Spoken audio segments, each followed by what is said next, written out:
Hi, I'm Ryan Church and welcome to this DVD. In the next 2 hours, I'm going to take you from a blank page all the way through a finished, very rapid but accurate sketch painting of an architectural environment, high technology.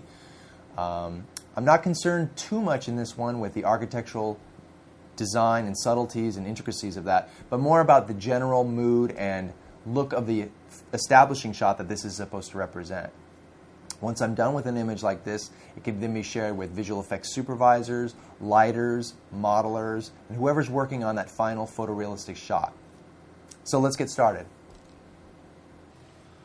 All right, the first step in our architecture exterior demo is kind of toning the paper. So I'm going to pick a dark neutral color and fill the page with that. That's just to give us a base coat to start with.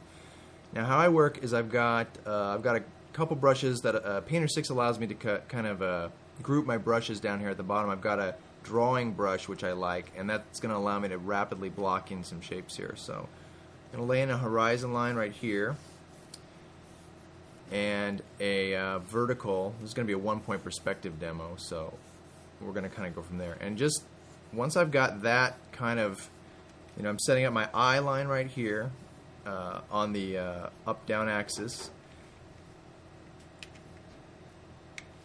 and trying to start to pick my composition here. So I use a translucent, transparent wash brush to block in the major shapes. So in Photoshop or Painter, that would just be picking that translucent brush, picking a dark color, and just starting to block in a composition.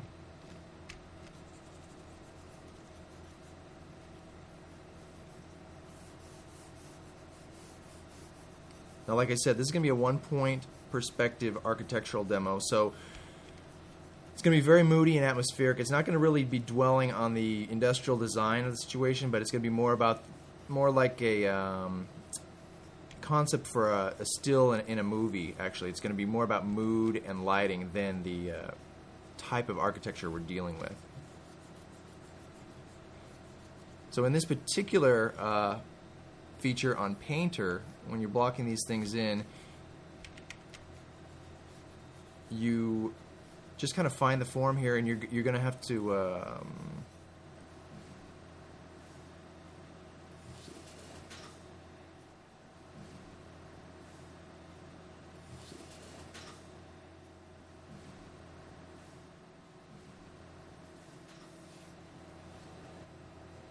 then to let you come in and you can dry what you're working on here too. Let's see. Whoops. So it's dry. When you dry it, it allows you to not have a wet surface to work on anymore. Then I kind of block in a general shape right here. Then I'm going to go in and get my opaque drawing brush. Now that I've got these values kind of blocked in, I can actually start the drawing process. That was just to get us from kind of a neutral ground to blocking these shapes in.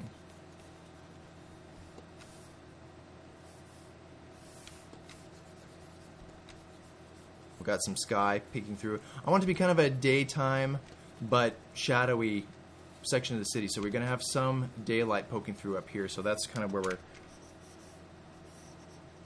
starting with, and it's going to start off very kind of loose.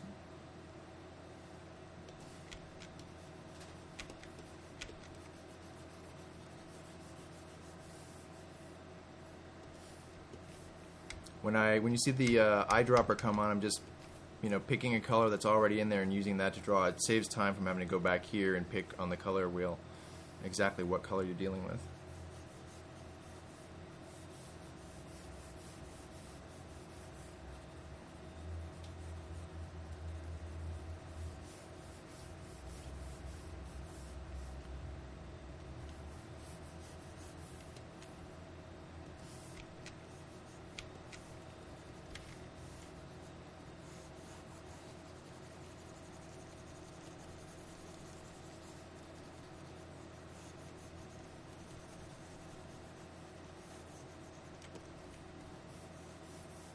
Now at some point, as you're going along, a great part of working digitally is you can change the composition on the fly. So it looks like I'm kind of getting boxed in already, and I'm going to want to change the canvas size a little bit just to give us more of a filmic aspect ratio. So I'll add a little bit to the side here.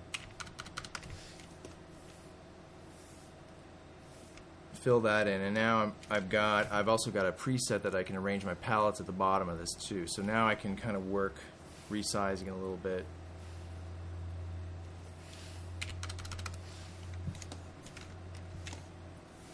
And getting closer to a 2:3:5 aspect ratio.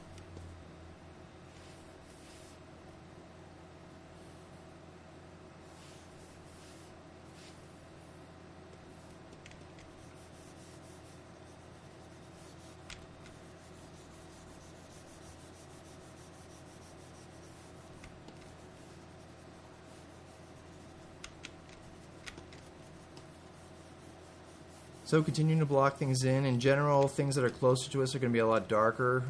Again, this is very much about the atmospheric perspective of things descending into Z space. So as I block this stuff in, I'm kind of keeping in mind, I've got an idea of what I want this illustration to look like, but it's a lot of the part of what I do is just kind of finding the design through the process. So making sure the composition and the industrial design kind of complement each other in the final design. So it's just, this initial part is just purely the block in. Using opaque media and transparent media to kind of get you there. But we can start to see some indications of scale and perspective are starting to form. So you've got this distant city line that represents the far distant buildings. You've got kind of a mid-ground here, which is starting to develop. This huge structure right here is going to be part of that. And then you're going to have some foreground areas that you can noodle. If you wanted, you can bring in a really foreground element this early, get a, blocking a figure in there, or something like that. But let's try to keep it distantly right now. You can see just what I just did right then, how quickly these things can be blocked in. You can just kind of test it and just do undo to make sure that, to clean it up if you don't like that idea.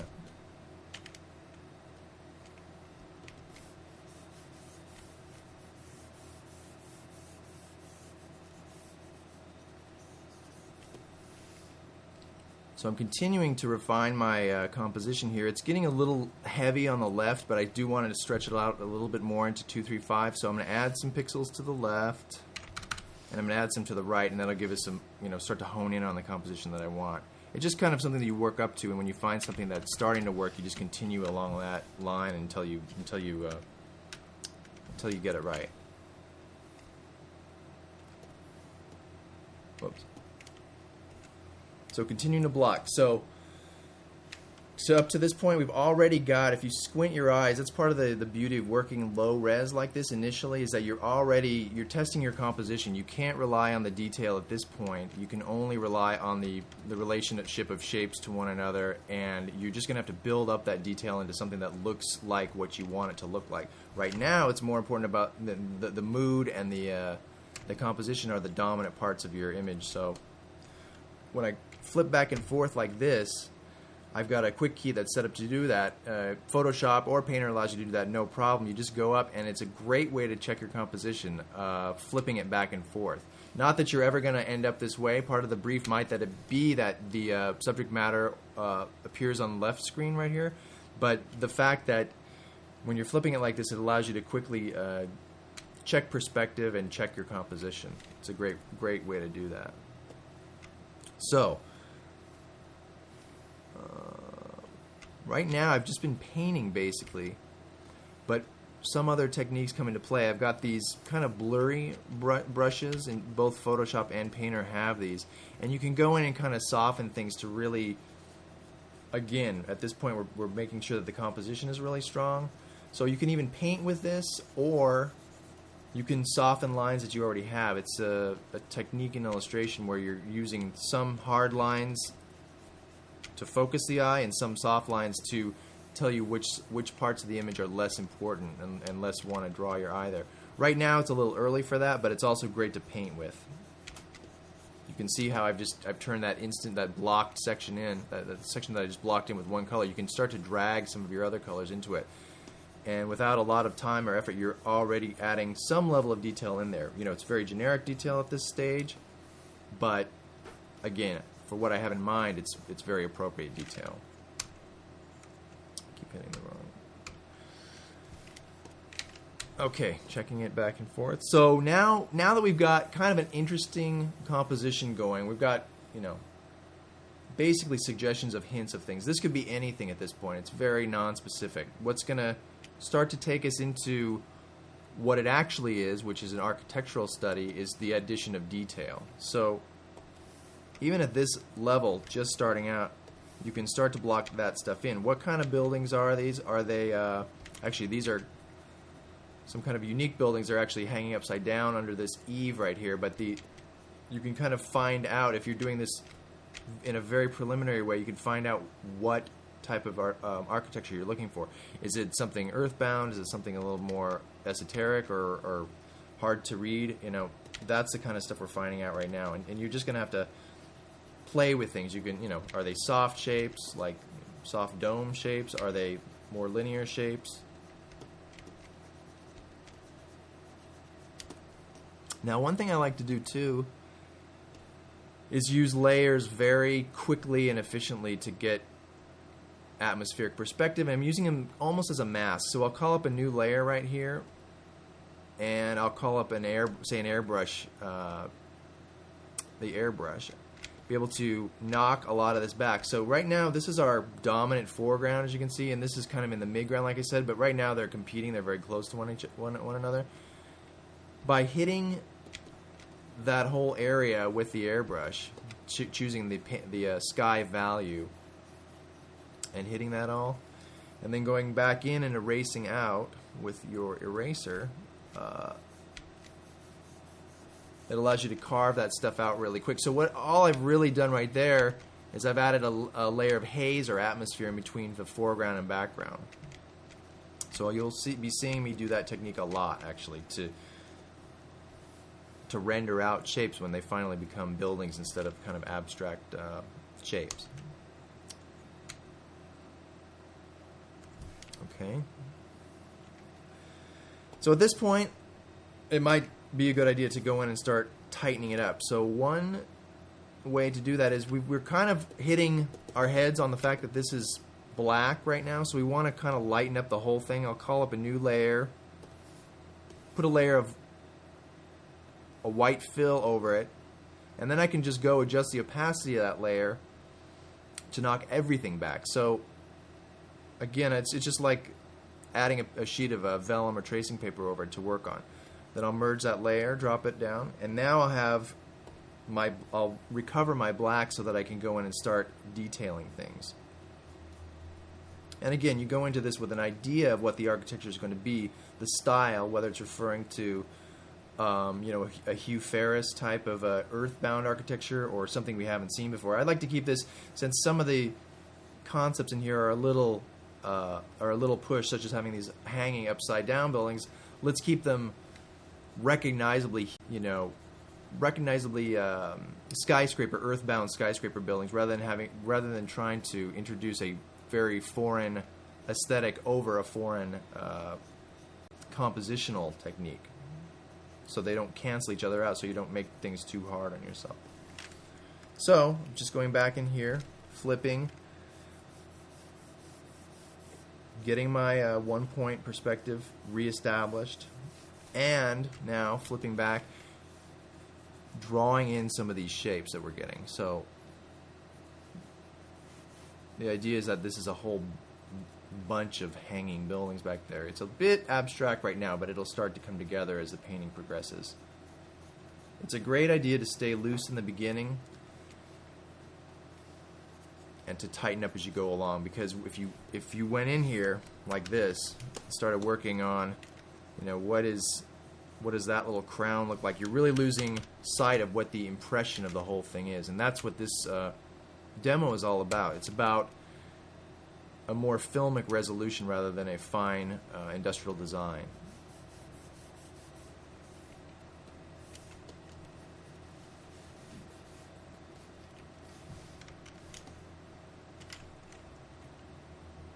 checking back and forth. This is, let's see, we're going to need to see behind this thing. So the idea is that this is this big kind of upside down pyramidal shape here. So I'm just going to block that in. And since we've got a sky value established for what's behind it, I'm going to go pick that, not sky, but distant building value, and just block it in behind. Using very traditional techniques that you could use these same exact techniques, in fact, on an acrylic painting or a gouache painting, or with any software, really. It's not the tool that you're using, it's the technique. So right now, I'm using an opaque brush, basically. And that kind of cut that in. So let's get some sky over here, too. Now that really helps us establish what this thing is. Like I said, it's a mid-ground big block of architectural structures.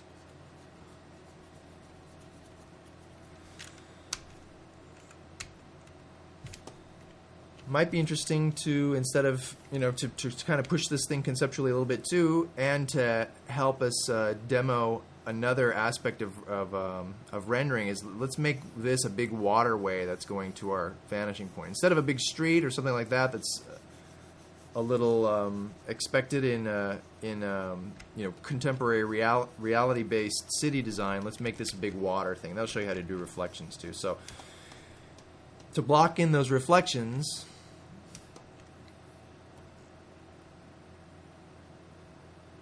again, we're going to call up a layer and try some things. Reflections are basically the same thing as what you've got up here onto water, but handled in a softer way. So I'm just going to bring anything I have up above this horizon line and down below here.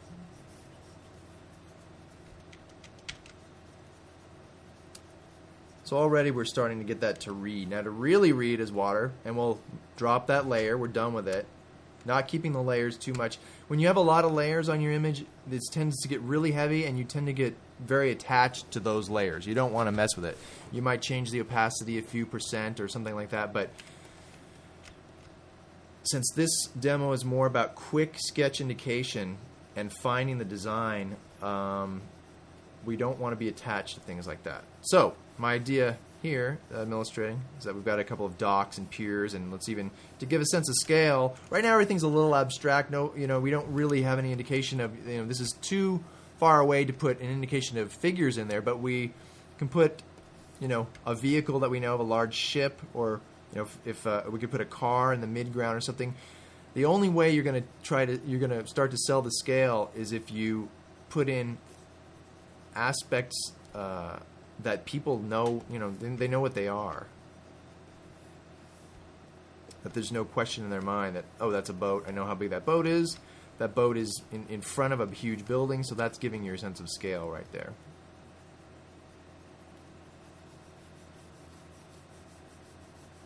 Quick indication techniques to just hint at that's water, and that's all we need right now. One interesting thing that we're getting with, specifically with Painter 6 that I'm using right now, is that we can go down here and adjust the paper.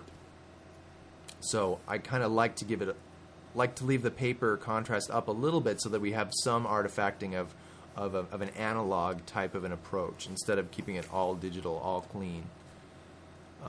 We'll dry that and continue on. At some point we're going to start to introduce color. Now, I'm happy with this overall composition. It's not finished by any means, but it's starting to read as what I wanted to show. The brief for this was to show this futuristic city that's different than what we're, it's more of a science fiction film solution to what a city would look like rather than a reality-based one. Let's resize the canvas here so we can see this whole thing here. It's time to up-res. You want to start off as small as you can get away with.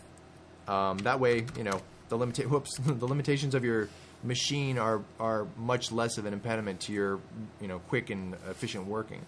Once you get up to a point where you kind of know where things are going, you can up-res things, and then we can start to work on the details. So at this point, we've got it all. We've got the distant buildings. We've got the mid-ground buildings. What we need right now, we've got some indication of different materials and stuff that is making this a little more esoteric in design. And I'm going to block in some foreground shapes just so that we can kind of frame this overall picture that we're working on here. So, you know, it's a good technique sometimes just to literally block in a frame. We can figure out what it is afterwards. You know, we can figure out what this thing really is. We don't have to worry about it right now. It's more about composition. It's setting up an establishing shot. This will give us a good opportunity too, if you block some figures in there at this point, instantly the illustration changes and it starts to gel a little bit better. Once you can lock onto one recognizable object, everything else starts to fall into place a little bit better. So that's my darkest dark that I'm reserving for the foreground. I'm going to keep it there. And you can see how that affected our overall composition. It locked it down. So I'm happy with that. Flip it over again. I probably won't decide until I sign this thing which side is the left and which side is the right. It's strong compositionally either way, but you can refer to other lectures to see, you know, the basics of composition. We read from right to left. Do we want the eye to travel from this part in? Is the payoff here?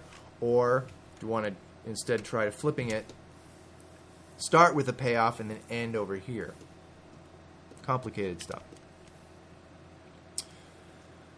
Let's worry about color. I said I wanted this to be a daytime shot, but yet this is all very dark here, which is fine. We're down in kind of the dark area of, you know, underneath this big shadow casting huge mega structure over here. But let's start to block in some color. Best way to do that without, you know, or to change value for that matter, without disrupting what you have already, is to use a translucent medium. So if you were in acrylic, you'd just be glazing with acrylic, or if you're in the digital area right here, you can just pick a digital glazing brush. Now, choosing your color, it's a good idea to have in mind what you want the painting to look like in the, you know, before you start, basically. Color is a whole subject unto itself, and having done a lot of these before, I kind of know where to go with these things. But it's a good idea to, you know, familiarize with, you know, color scrap, photography, films that you like to reference, that kind of stuff to get you inspired and into the color palette, as well as what you're going to have to do. You're going to have to pick a color that is accurate, you know. Starting off with a blue sky.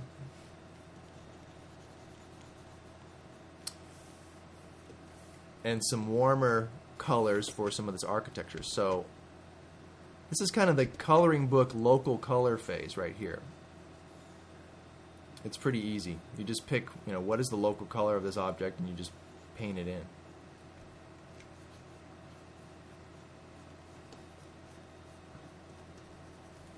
Some of the blues would be reflected into the water here.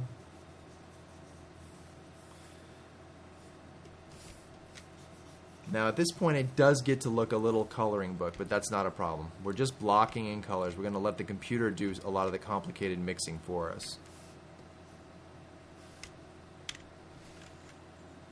Save it often, which I haven't done nearly often enough. I should save more often.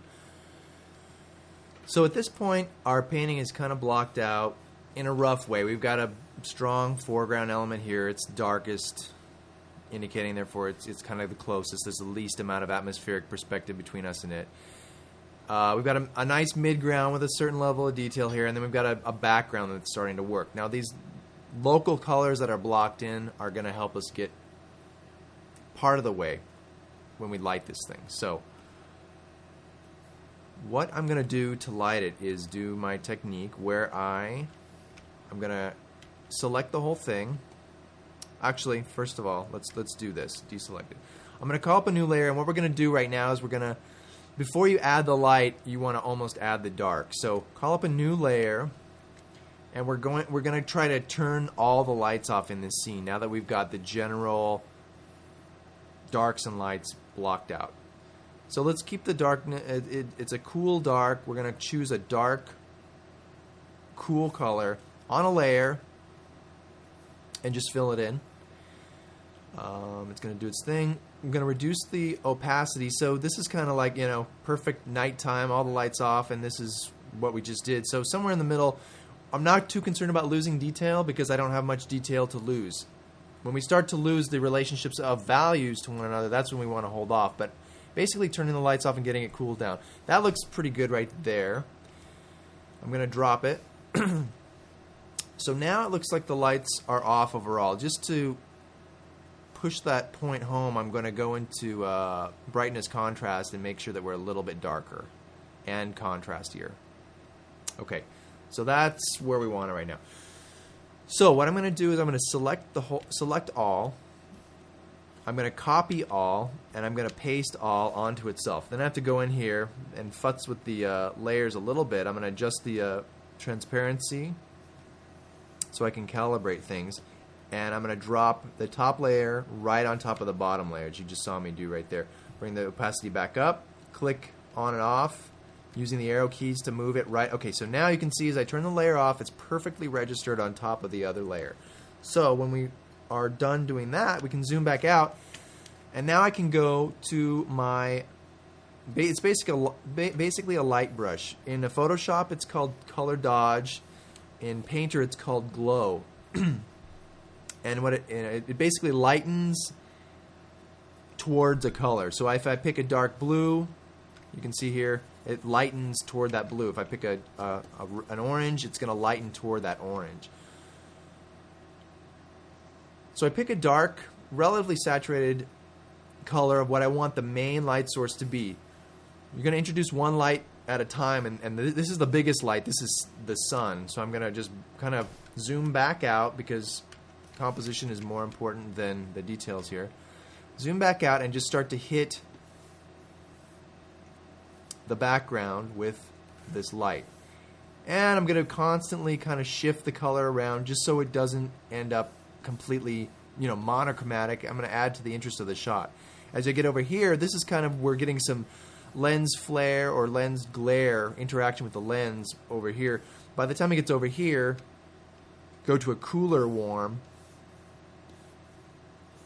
and begin to hit that. Now we're disrupting our inherent value system that we've got right here, our darks and lights, but I'm going to erase back into it, and that's going to recapture kind of the idea that we're doing here. It's nice to kind of lay down, lay the ground down a little bit through the use of light. So in addition to this, I want to keep this underside of this thing, this upside down pyramidal structure, I want to keep that dark, but this stuff on the foreground, if I drag some light through here, it helps lay that ground down. So these are shafts of light kind of going behind over here and in front of these big buildings.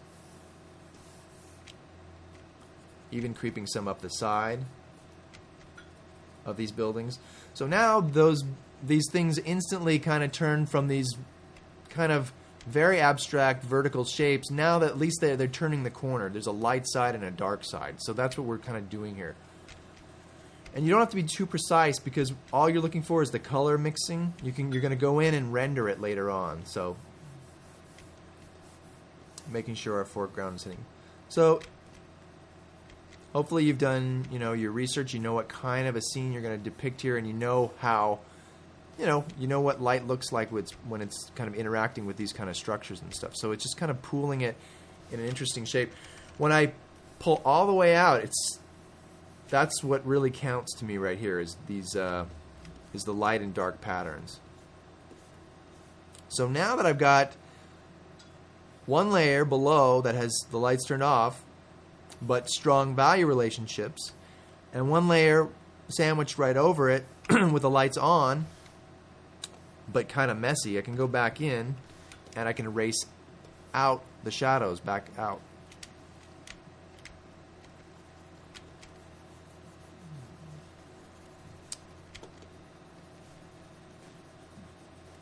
Sharpening up these lines on these verticals right here, on these vertical towers, these skyscrapers.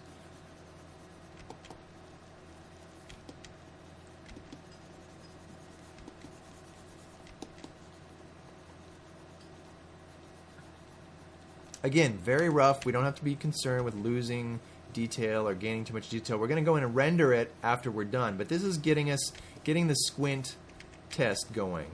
I always like to leave the very edge of my paper a little dark to serve as kind of a built-in vignette to focus your eye, keep your eye from going off the frame.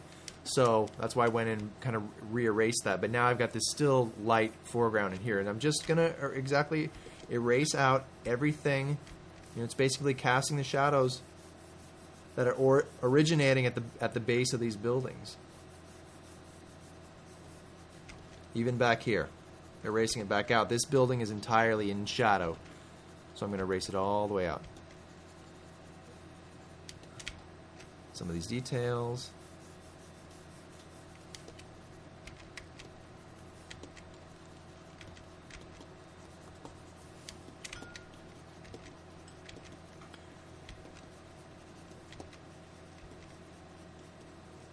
Some light that's creeping halfway up a building, and then some light that's hitting the ground below. Adding in some perspective lines down here.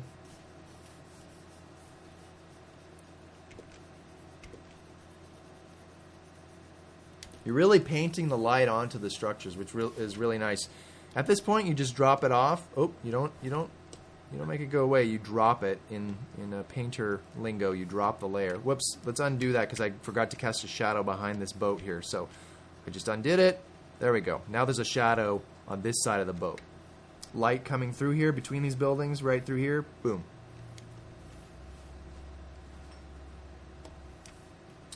So as I merge that layer, I'm ready to go on to the next step. Save it. Okay, so having just laid in the lights, I'm ready to go back in. Basically, as far as the squint test is concerned, and this image, when you print it out, it's on the wall and it's across the room. That's the way it's going to look, really. And that, if that is a strong read, and if that is working for you, then you're ahead of the game, because it's never going to look any better than that far away. That's your value relationships. You've established all those. Now the fun part comes when you get to walk up closer to this thing, and you get the payoff. I mean, the whole reason you did this painting was to show all this neat design and these details that are going there. So that's what we're going to be concentrating on from here on out. The values are blocked in. Now let's make it look like something, instead of just kind of generic shapes working together. So continually flipping. Now, when you're working with opaque paint, you kind of have to work from back to front, because if you paint something in the front, trying to paint something behind that isn't always the easiest thing to do. Even though you have layers and stuff, still the way that I'd like to work in it. It kind of harkens back from the traditional media, doing an acrylic or gouache painting. So I'm going to start now to bring the detail in this painting up from the back to the front. So calling up a new layer. I'm going to be able to pick from within the painting now. I don't even have to go down here too much, because I've already got a warm lit and a cooler dark for that, given that level of atmospheric perspective. So since I'm on a layer, as we can see right here, I can just go introduce some distant verticals into here, and I can start to paint what that way distant architecture looks like. Picking the sky color and cutting the city kind of silhouette. That's very important. It kind of shows a lot about the city. So this line right here represents the boundary between building and sky. So I'm going to block all that in. Your distant city line. And since we're doing this as a semi-realistic illustration of that's illustrating a concept, we're also going to try to include some lens information, some lens glaring, some a nice blowout over here. It's not about the detail. It's not about this image is not about this building right here. It's about the whole impression of the whole thing. Especially if we've only got 2 hours to do it in, which is a common occurrence in the professional world. So it's got to read. You basically have to be able to walk away from your painting at any given point, still be able to show it to somebody, and still have it read. So now that I painted in those indication of the distant buildings right here, I don't have to be too precious or tight with that, because I can go back in. It was done on a layer. I can go back in and erase some of these. But let's clean it up a little bit further.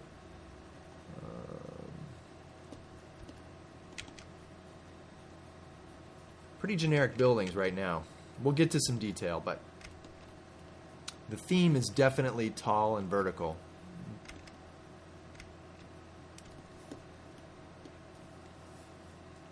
Drop that layer. Going to work over here on this side of things where we're going to deal again. Let's make this really start to look like sky. Clean it up. It's still got all these little straggly block-in marks and stuff like that. I'm going to paint them in.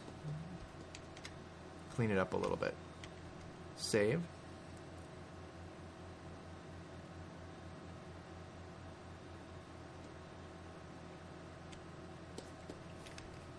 And painting that sky. Now here's a good idea too. Watch this. Let's drop that. So this is kind of, the sky, you want to preserve a clean gradation on this, but you want to get rid of all these lines in here too. So what I'm going to do is call up a new layer and just paint literally the sky. You could paint it any color you want. In fact, just to demonstrate, let's paint it yellow, just to make sure that we carve out that background shape, right? For demonstration purposes only. So I've covered up all that bad stuff. Now, when I go back in here and I want to reintroduce that gradation, you just hit preserve transparency, go to a nice brush which will allow you to do gradations, pick that color, and it's only going to paint on what you've got that as a layer. So you can kind of go back in there. Now you've got a clean gradation that comes from this color. There's your layer. Here's the dirty kind of blocked in version of it. There it is, kind of set in and very cleaned up, and it's crisp, and that's what you wanted to show. So you're kind of just tightening up those areas. I still think that looks like we've got a foreground building cluster here. These buildings still don't look far enough away. I want them to seem really far away. So a good way to add atmospherics and stuff like that is to call up a layer, pick that sky color, hit the whole thing with that. And you can see that line is really starting to, you're adding sky. You're adding a layer of atmospheric sky in between the camera and that building. Then you can kind of go back in and cut your foreground shapes to preserve them so they don't end up getting softened by that atmosphere you just added. Okay. Time to get back to designing this thing out too. So we had a whole idea where this is going to be a bunch of bridges and a bunch of hanging buildings. So let's make that really read as the point. So let's got this upside down pyramidal megastructure here, and we're going to block some building shapes in here. You can tell by the size of those building shapes kind of how far away this thing is. It's about on this level right here. In fact, let's drop it straight down perspective and put some similarly sized buildings right here so you know that they're roughly the same distance away. Again, these are just completely blocking in buildings. They're not even buildings, they're just shapes at this point. Since we're working on a layer, let's continue this big bridge we've got. Since that's part of our whole point of our design, is that this is kind of a bridgey place. So I'm not going to get too carried away. If you get too esoteric and designy with your shapes, you've got a lot of explaining to do. And a lot of times working on a quick illustration is not going to let you get too sophisticated with your design. If I sell to the client that these are bridges, with this illustration, we can go back in and design them out to give, what's a different idea of a bridge. We can do that later, but I want it to read as such right now. We've got to have something that's recognizable in here instead of it all being too abstract. So we've got these bridges coming along. It's kind of a suspension bridge type of a thing. We've got buildings on those bridges, so we're playing with a bunch of different scales. Now this is getting a little messy in here. Unfortunately, I just disrupted this kind of a very important tangent point where this background, middle ground, and foreground are all kind of coming together right here. So I think that in general, let's get this building, this huge megastructure, to look more distant. I think we need to do that before we go further at all. So in order to do that, if you look at cities and anything, any huge scale objects, a lot of the pollutants and atmospherics, kind of congregate down towards the ground. So as I always do when I'm making these things, I'm going to call up a layer and then just kind of dab the bottom with a layer of haze. You've all seen building or mountains where the top of the mountain is crystalline clear, but the bottom is pretty obscured. So I'm just going to obscure the bottom of this, and this is going to seem like it's looming out of this haze that's between us and it. You've got to continue it all the way over, or it's going to look like it's just too contrived and collecting in this area. So once I get the right amount, I can go back in, and as I've done several times already in this demo, is erase out the real foreground shape. So we're really separating the planes of foreground, middle ground, and background here. That's very important to get any sense of scale. So this guy was in front too. And that lets us very quickly block in another level of detail for these structures. So anything in front of that building is going to be darker than it. Doesn't have to be, but the way I've set up the lighting in this and the amount of haze and atmosphere in the sketch, that's the way we're going to go, and it's a good way to do it. It's a good way to block things out. Drop that layer. Check it by flipping it. Looks like we're starting to lean over. This is a good way. This whole thing seems to be leaning a bit to the right. Let's reestablish our horizon line really quick, just to make sure that we're being honest with that. So I'm going to do that on a layer. When you scale way down and you're using your tablet, it helps you make straight lines a lot quicker, a lot more accurately. So just reincorporate that vanishing point, the horizon line and the vertical line. Got a little strong, so I'll erase it out a little bit, but that's just to help us a little bit. Some of these verticals are getting a little sloppy, so now it's time to really start to go in and render these things.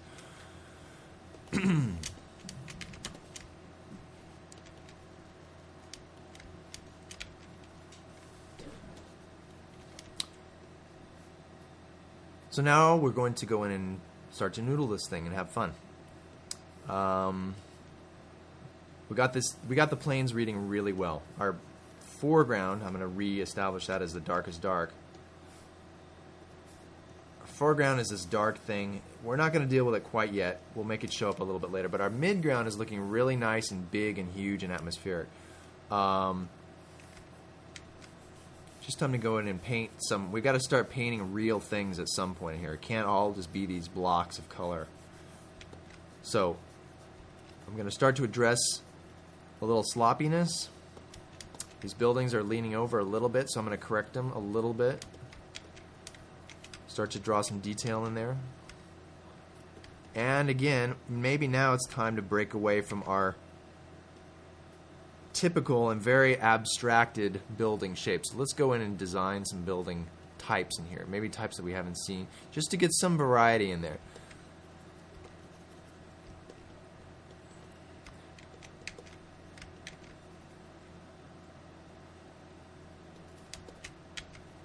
Keeping things loose still, but adding detail. This bridge can use some work too, so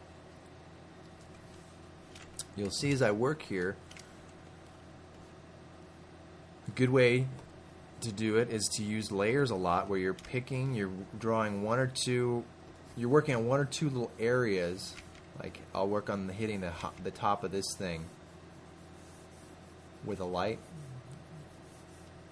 and then going back in and working on that layer lets you work on one thing at a time and not get too overwhelmed with the amount of stuff you've got to do.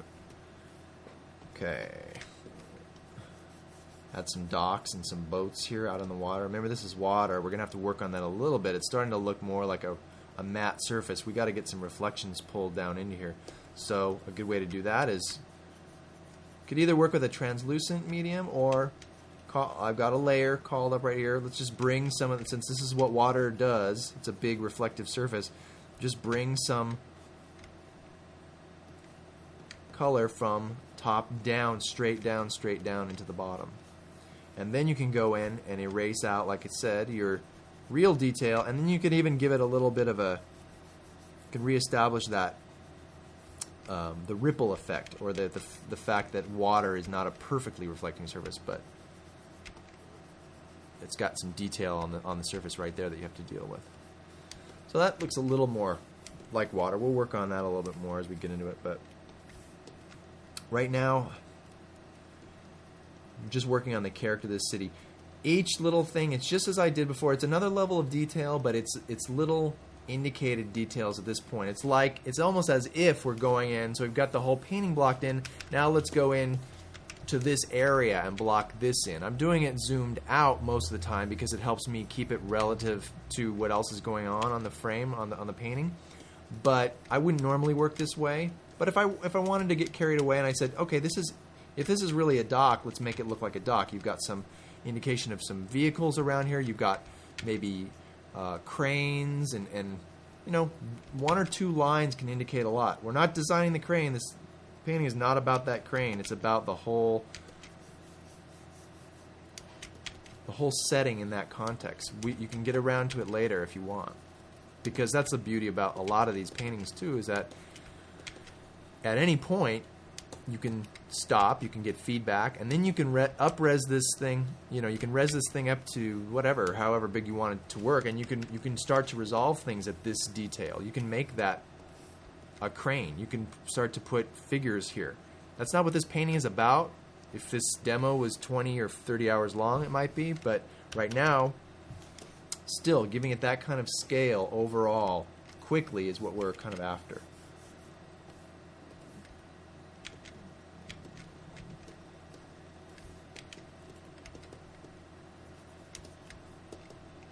Diminishing.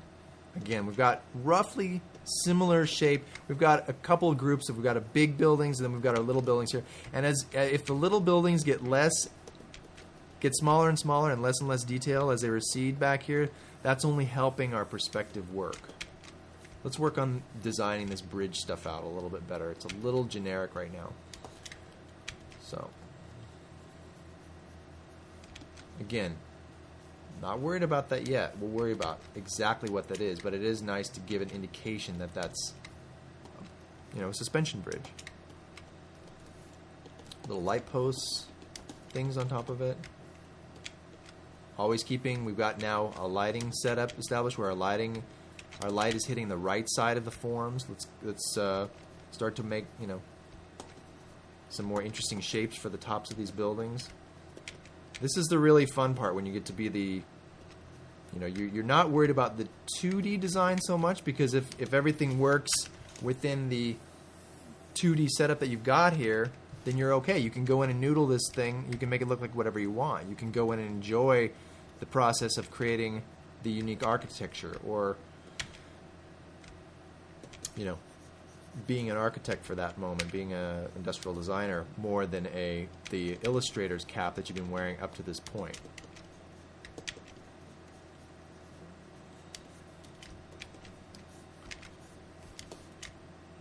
Great way to do that. Don't forget to paint in the negative spaces to these things too. I mean, once you have a simple form, breaking it up, going back in there and carving into it with the color that's behind it, you know, pick the light color that's behind it, you're instantly suggesting an entire world in there of little cars and vehicles and pedestrians walking across and whatever. And you can go in and articulate that more as you continue on with the painting. But this is really the fun part. I mean, you could spend a lot of time on this part. We won't be able to today, but I'm going to get it up to a certain point where it starts to look a little more literal, not so abstract. And I'm using mainly this chalk brush, which I like. You can use any brush for this, but I like the way that this is a square, chunky brush. You can kind of go in there and really chunk out shapes. It's very much like using an acrylic brush with a flat acrylic brush with acrylic painting. And I like putting these little spiky things on here and starting to get into the, you know, When you've got something, even something that's in the shadow, you can pick that value. And I love Painter's color picker. You pick that, and let's say I wanted to address this in a local colorway, but not through my usual glazing technique. So I wanted this to appear more green and like it's a shinier thing. So I'll pick that. I'll come down here. All you do is you just move it over to the green more, and you move it a little up. This is value, ultimate dark, ultimate light. This is saturation, ultimate saturation, 0 saturation. So you can see I picked it, modified it, and then when I block it in there, you've got instantly that color differentiation that you want. You can go a little further with it too to go in and paint some details. So now you're really going in, rendering and painting. These bridges are the thing I'm most worried about. So in addition to this big chunky brush that I've got, it's really great for just little textures and stuff. I like this drawing brush too that I've got, and it gives you very nice complete thin to complete thick lines, and you can just go in and really be a calligrapher with all your detail and all that fun stuff. Really fine detail for when you get really far back, like here. This is about a couple miles away or something like that. You can indicate it all. The only thing that separates this from a fully, basically photoreal illustration is time. Using these techniques, you can go in and detail to your heart's content. It's just how long do you have to work on it. I love just inherently the quality of a loose illustration. It's doing more with less, and having an economy of line and technique that allows you to show a lot with a little, and letting your viewer, whoever's looking at this thing, letting that viewer participate a little bit in the process. If you walk up to a painting and everything is completely rendered out, well, I mean, that's pretty cool. Especially if it's a place that no one can go to. It's called it's a map painting, or it's a photoreal representation of a movie still. But as an illustration, it's great to be participatory sometimes too. So don't ever let your lack of detail disqualify you from being completely legitimate in showing your design, really. Now this thing is looking a little blobby, this big huge thing. This was kind of the whole point of the illustration at one point, but now it's just become this big kind of generic shape there.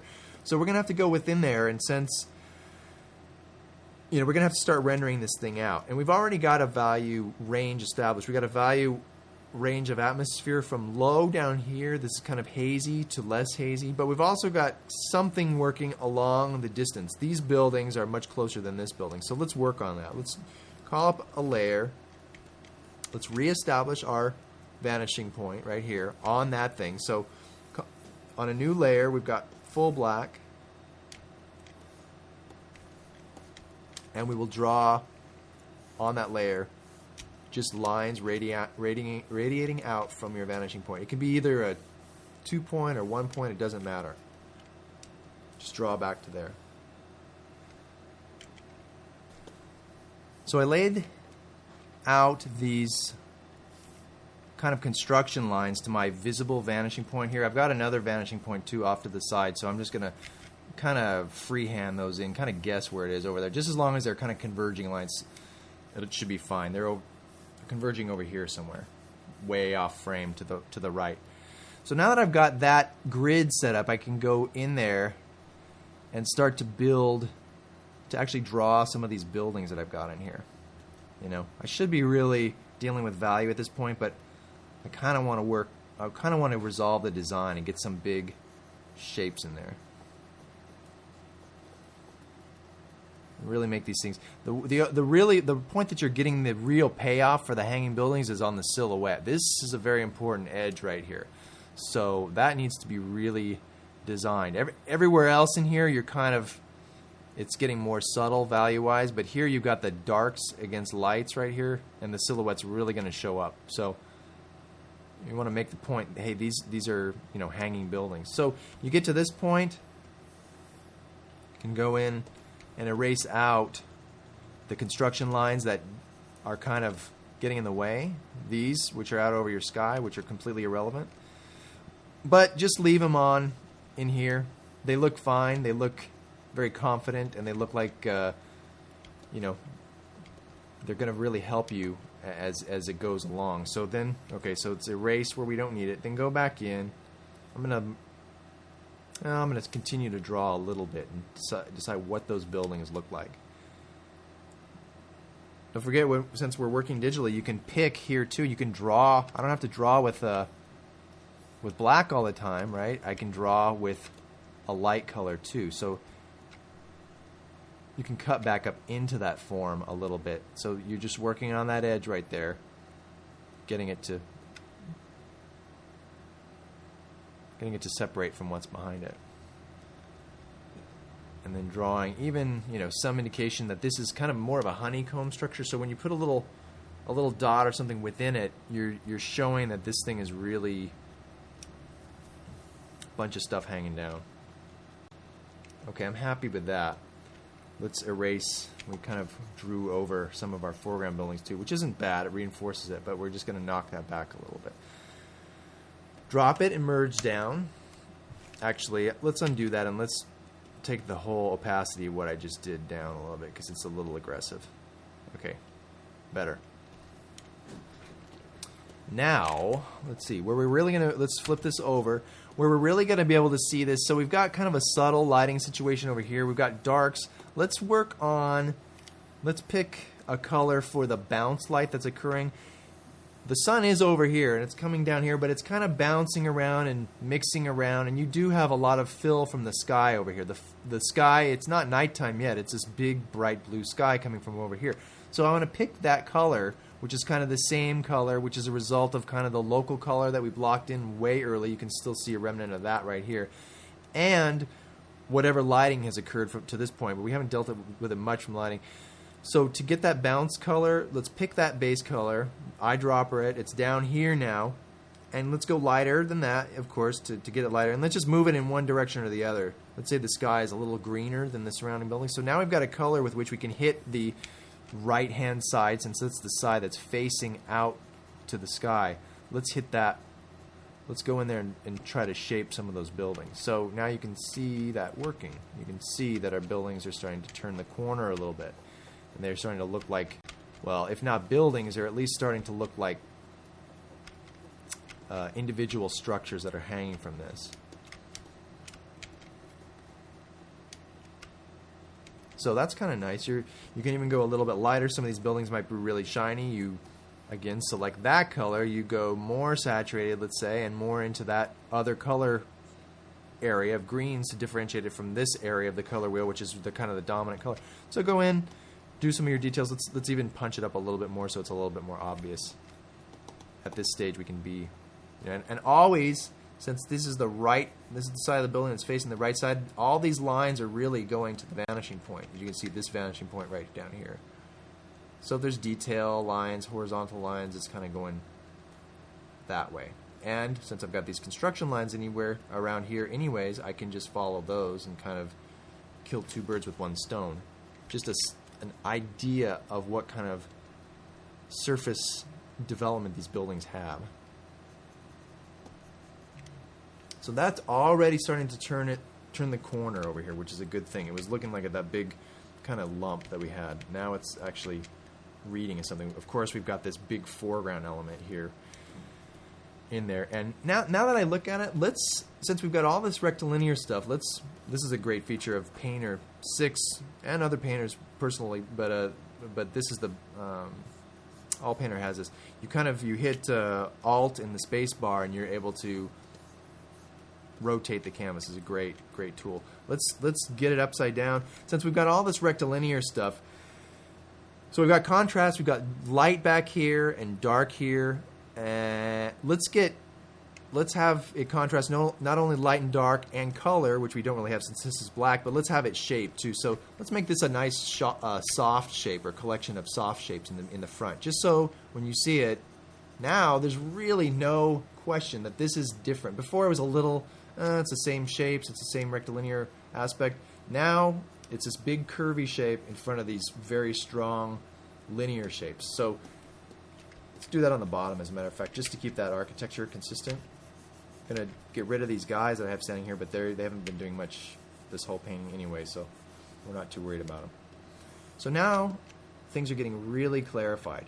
So foreground not only dark as opposed to light, but foreground curvy as opposed to linear. Two birds with one stone. It's a good way to work. Okay. Let's see, where do we need some more? That's right. So not only, now that we've kind of got the right-hand side reflecting and showing up volumetrically, let's work on the left-hand side. Let's do this on a layer too.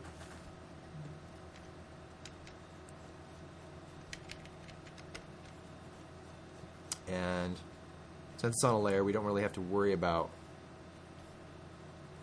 drawing over things because we can go back in and erase. And you'll notice that here's a lit side, here's a lit side. This is more saturated, therefore it's going to jump closer to us. This is less saturated than that, and I'm also keeping it darker because there's a technique I'm going to want to apply to it in a little bit too, where you take that and you've got a family of surfaces that you want to group together, you want to unite as being in the same place and of the same material.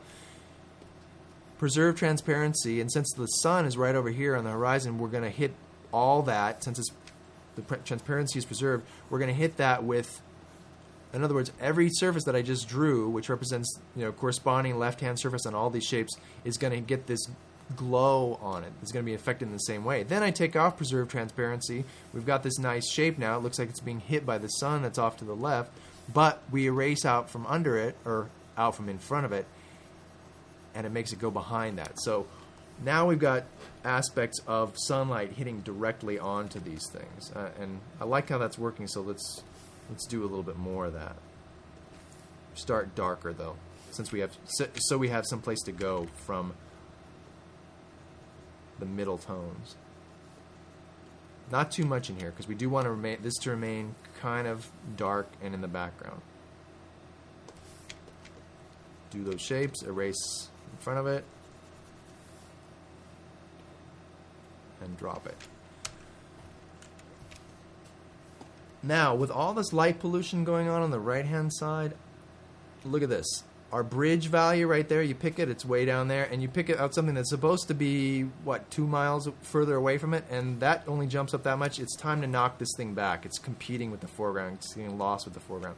So, call up a new layer, and as I always do here to get some atmosphere in there, I pick the sky color that's around it. Just hit it a little bit, and then you just kind of erase out from in front of it. So, the last little part of the let's do it more aggressively this time. Still more. Still doesn't seem far enough away. I'm gonna get that. So all this has been about getting this to read in 3 dimensions. This is the lit side, this is the backlit side, and this is kind of the shadowy side. But it's starting to come forward too much, so knocking it back.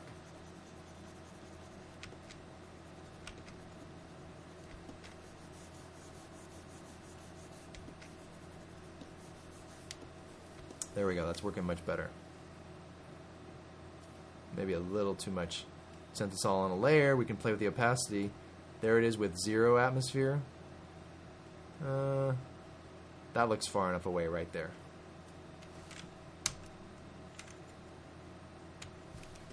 Okay. One thing we have not done yet is turn some lights on in the city. We've got the sun is working fine. We want this to be definitely a daytime scene. It's not nighttime.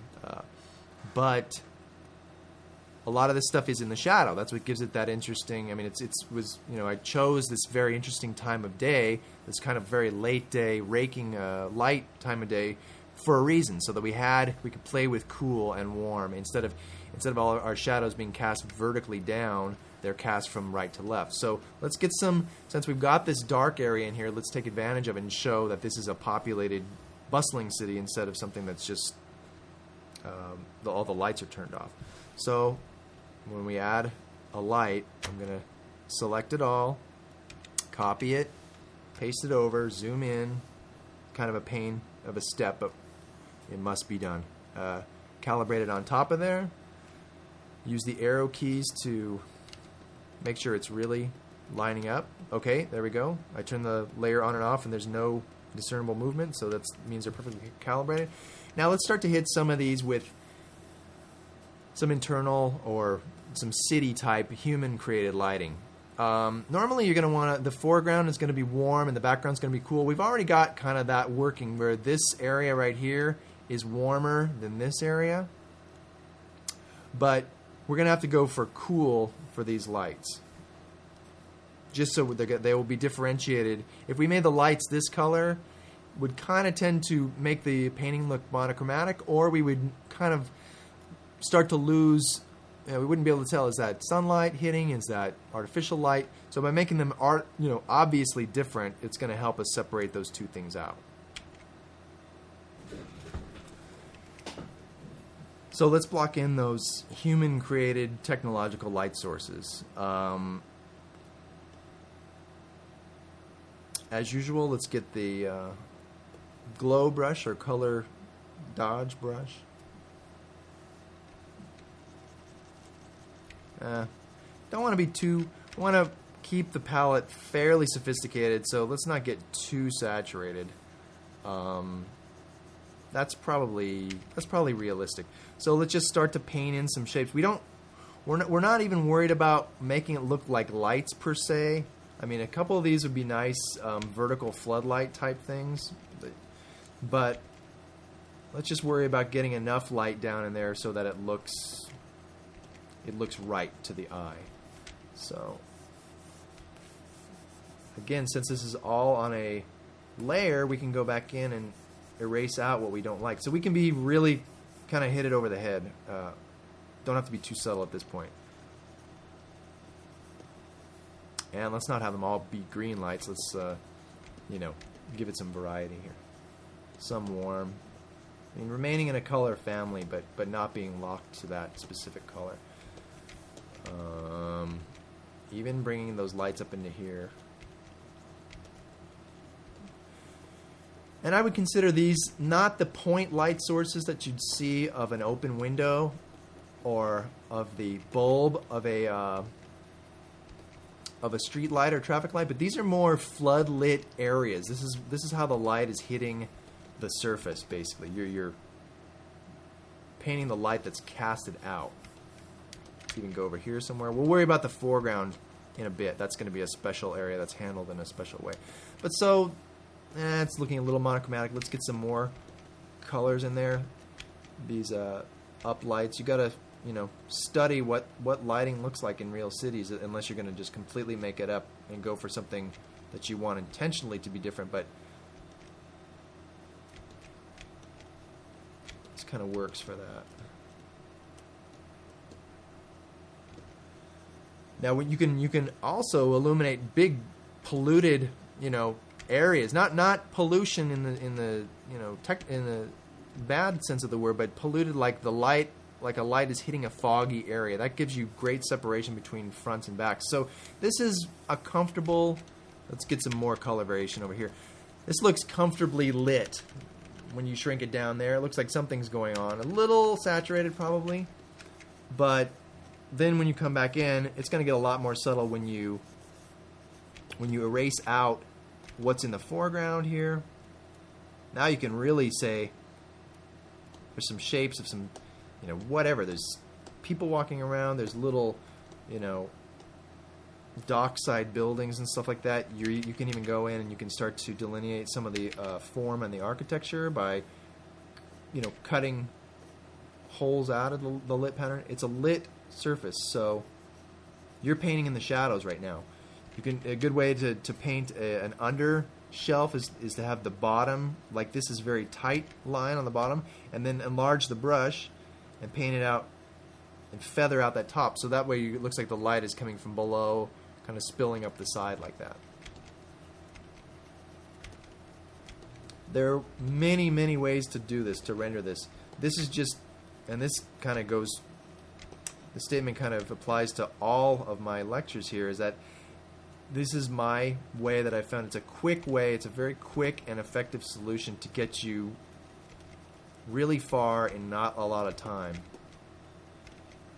Then you can go in and paint. Once you see how the light is affecting the surfaces, you can go in, like I said, and you can spend as long as you want on these paintings, rendering them out to your heart's content and getting any and all detail that you want in there. But that doesn't matter.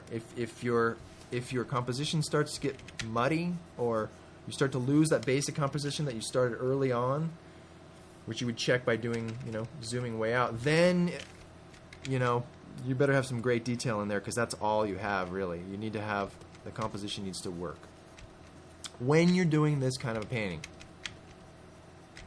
we're showing a mood here. We're not showing a specific architecture. There's a lot of different ways to show, you could not give this to a modeler and expect any degree of reliability to get a lot of accuracy and detail in this building. You'd have to, at some point, break this down and design out each little part. That's what it's all about. But this is getting the big gesture, the big moves across. It's about creating that mood for this city.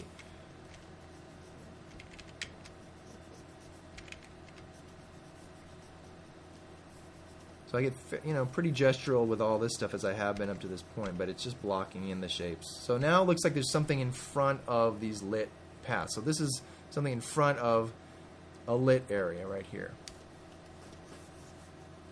These areas are a little troublesome because they're much farther away, so you've got to shrink down your brush and make sure that all the details that you've kind of set up in this foreground area, you're doing the same way, but with a finer brush, finer amount of detail, so they look farther away. You can see how easy it is to get the idea of a building in there.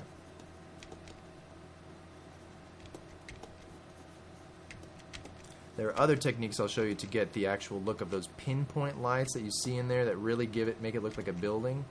But for right now, this is all you need. This is looking a little monochromatic to me, so I'll hit preserve transparency. Since all this stuff is on a layer, here we can turn the lights out and on, the blackout occurs. But then what I'm noticing is that there's a nice amount of breakup. There's a little warm over here. It's a little cooler over here. Not so much here. So I want this to go different. Hit preserve transparency.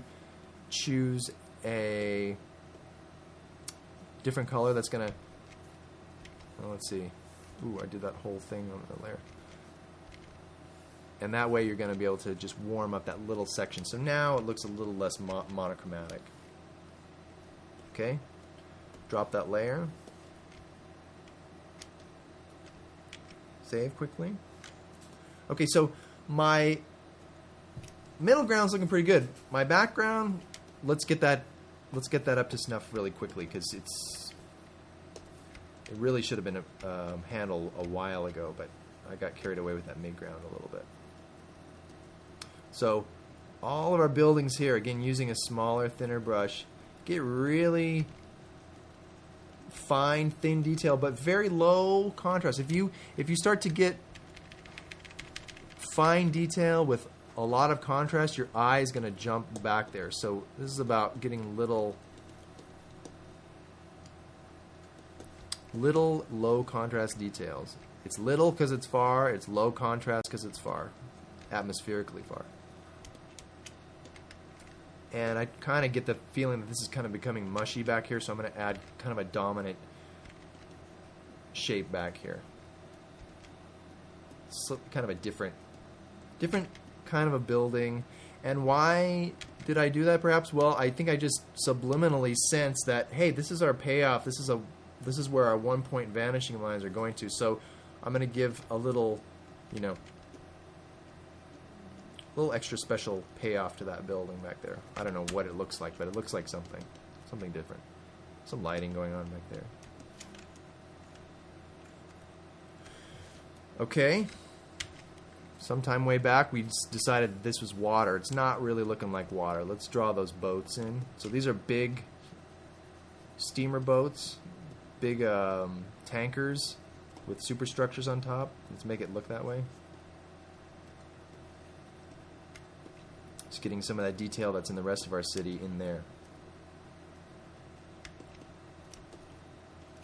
So Some little accent color for navigation lights or something. That's where it really pays off. I kind of hit that a little early. That's the fun part, is by looking at the almost completed image and seeing where you could just go in there and really spice things up.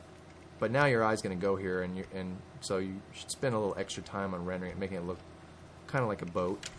You can go in and paint a wake in there. Subtle stuff.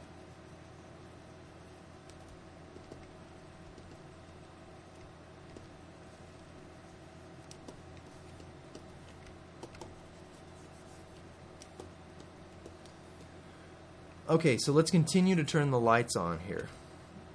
A quick way to do that is calling up a new layer. And lights, city building lights are basically, I mean, you could go in there and paint in every single little light there. That doesn't seem like much fun, and your perspective would probably be off, and it would be a little more difficult. So you've got it all in a layer. You're going to want the lights to help the painting. It doesn't matter what color you pick because they're all in a layer. So let's just draw some bands of lights. This is where you're starting to design that building out. So whether they're following the vertical axis gets a little bit aliasing problems as you get in a little bit zoomed out, but you can go this vertical axis, or you can take the lights roughly to the vanishing point down here, and just block them in per one side. Then you go back in, and again, since they're on a layer, you can start to erase out. So you erase out the big shapes, and then you go in and, you know, cut out these big shapes to make one seem in front of the other. And then you go in and you can, again, here's where you're hitting that perspective line and making it really look like a building. Turn some of the lights off, turn them on. You don't want them to be all, you know, it'll look very, very contrived if you leave them all too close of a similar value. So once you go in there and architecturally define them like this, it's kind of a step-by-step process. Kind of architecturally defining them, each one. Then you go back in and you hit your preserve transparency so that you're only affecting the lights, and you can go in, you can change the colors and add some randomness to them. Make some of them really, you know, some dark, some light. That's what really makes one look like it's on, one look like it's off as you go up here. Now that is just your basic block in. You can make some of them brighter. Whoops. If you hit preserve transparency, you can. Now, so it's basically block in. You didn't have to do the hard work, but now you can go in and render some of those lights if you want. One or two, you know, hit the top of the eave, so you're seeing the ceiling in there lit up a little bit. Not every single one. Again, if you wanted to, you could be working on it at this level, but that's not what this painting is about. It's about getting the impression from a distance right here. And my feeling is that these lights are a bit aggressive because they're a little procedural and they're a little harsh, but they serve as a good way to block it in. As I continue to work on this painting, they'll get more integrated into the overall, you know, kind of form vocabulary and brush stroke vocabulary that I've been working with this whole time. So, not too bad. But one of the problems is there's a lot of lights on in the city, so spend some time to get them all looking up to snuff.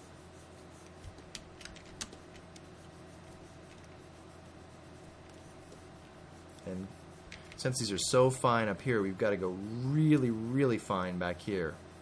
Artificially so, almost. And it's almost a better idea, I mean, once you've laid in a couple of areas, just to kind of hand draw these in when they're really far away, rather than using this approach that I've just demonstrated and talked about. Aliasing is a real problem, but once you get in, when you print this thing out, they're not going to become so jaggy. So let's work at this level so we can see accurately what's going on. And this is a fun opportunity. You're basically, whereas I said before, you're painting the pooled in lights, right now you're painting in the actual either glints off of reflective surfaces, or you're painting the bulbs. The the way a bulb would be photographically captured through a good exposure, if not a long exposure, a good exposure, so that you're seeing that look.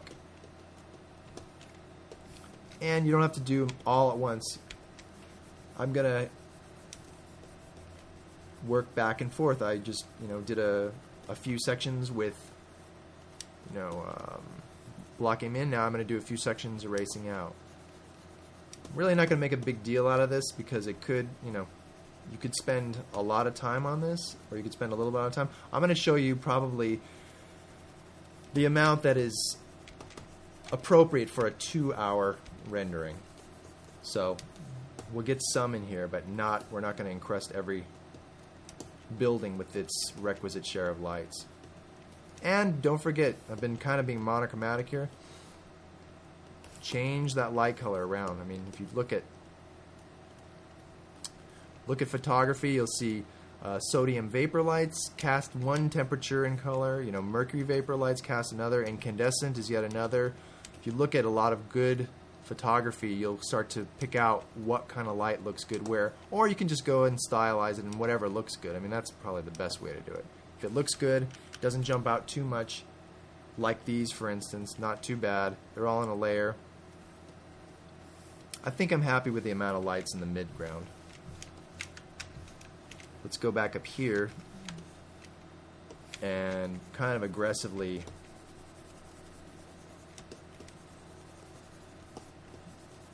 attack these guys, get them to look. It's really a quick way to do it. You just, draw some shapes and then you erase out along the lines of perspective, and you've got something going really quickly. Now we can address it in the long shot, and it looks like these guys are all alive and well, but these guys have kind of turned their lights off. So just one or two areas back here. After all, it's daytime. The lights are just starting to come on.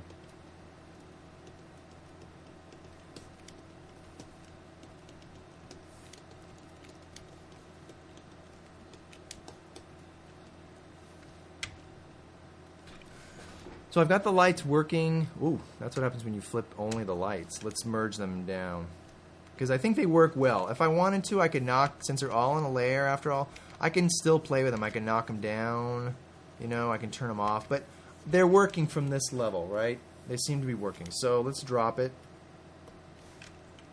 And let's work on just because I'm right-handed, I tend to flip it a lot too to get it over on my working side. Let's work on this area and the distant area a little bit better. So I'm just going to continue with the lights here a little bit.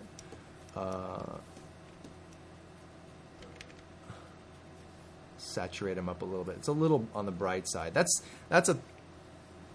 just basically pointed out a problem that I have with a lot of lights like this. It's a good idea to keep the value even low, because some lights would be bright like that, but just hinting at something like that. This is your full value light on. But even, it's nice to get a little detail that's in there. It's very desaturated, very far away. So that's nice to do sometimes.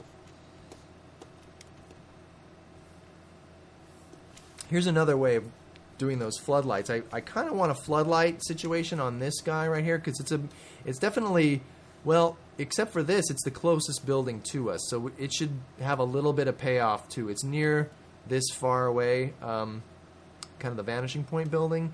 It's closer than this one, so I'm going to show you a way to do the whole lighting situation just in one fell swoop instead of doing it in multiple calibrated layers and stuff. So call up a new layer, pick that color of light. I like to start with the dark saturated light, play with that. This is very saturated, too saturated. Let's see. Okay, so I got that blocked in. Then I'll come up to what the real lighting is. But then what this does is it lets the computer mix a little bit of the lighting in there. So you've got the reds that I just put on, and then you've got this kind of fading into it. It just makes it a more interesting light. It's less monochromatic. It's a fall-off thing. So let's try that up here too. It's like you're adding some color or some saturation to your fall-off, to your light fall-off. And let's just paint the whole light in. It's very messy, but it's on a layer. So pick that, go brighter with it. There it is. That's the actual bulb, like I said, and then if this is a reflective surface, it can get a little flinty or specular as you come up and kind of render that out. You can also, well, let's see. Let's use the eraser to erase out of it. So here's you just paint it in your lights. Let's erase out the darks, and then you're kind of set. Let's erase that out. Erase that out. So there you go. It's blocked in, light originating here, casting up, and hitting that surface. Let's add a little bit more detail to it. It looks under-detailed. And there you go. Drop it when you're done. A few of these, especially back here, these are it's starting to bug me. These are a little bit too simple. Even though they're way at the end, we got to bring them up. And I don't want to spend a lot of time on them, so let's just make them look really far away. Now, at some point, a composition like this we've got a strong 1 point, we've got very strong verticals. It's pretty relentlessly rectilinear, though. You've got a lot of strong verticals. This is helping a lot, this diagonal here. It's not fighting against your 1 point perspective too much, but we need to get some soft shapes in here. And one good way to do that, and it's not a bad trick. It's a little cheap, but any good director uses it. You get some smoke into the scene. You smoke the set, basically. It lets you play with hard edges and soft edges, and that's I mean, really, all the best illustrators dealt with that on some level at least. So call up a new layer. Of course, only use smoke where appropriate. It's not necessarily the city burning down, but just some kind of an indication of a technological level of technology using smoke, basically, or it's a steam, it's air conditioning ducts blowing off or whatever. You don't have to worry about it, but it's on a layer. And okay, this area is fine. Actually, I won't mess with it too much. Let's get a little bit of smoke drifting across. That's just gonna separate our layers a little bit and knock down our buildings. I'm not too happy with a lot of these distant buildings and bridges, but see, just like doing that, it's just a block in, and then you can go in and erase what's in the foreground. You haven't really, all that detail. Even if you'd spent a lot of time detailing it, it's still in there. But you're almost expressing a confidence that you're more interested in the atmospheric reality of this thing than your tight industrial design. So that's a good thing in a lot of cases. So this one is in front of that bridge because it's going in front. This smoke plume is in back of that bridge since I erased the bridge out from behind it. So it livens it up a little bit, and it makes sure that not every line has the exact same line weight. Let's see. There's a few things. We're coming into the home stretch here, kind of. It's time to step back and evaluate the painting. What was the intent of the painting? The intent of the painting was to paint a mood, to show some kind of this unique architectural situation, and to make an interesting scenario for whatever activity is going to be happening next. This is like a master shot, an establishing shot in a film. It's kind of generic. It's showing you where you are. It's showing you what things look like. It's showing you the geography of the place. But that being said, it's time to consider it as less of a portrait. Well, actually more of a portrait and less of just a generic shot of something. So it's time to subjectify this painting. So how we do that is you're going to add a human element into that. You're going to add some context. The lights going on helped a little bit. I mean, on one level, it read as kind of a decrepit, sophisticated but uninhabited city.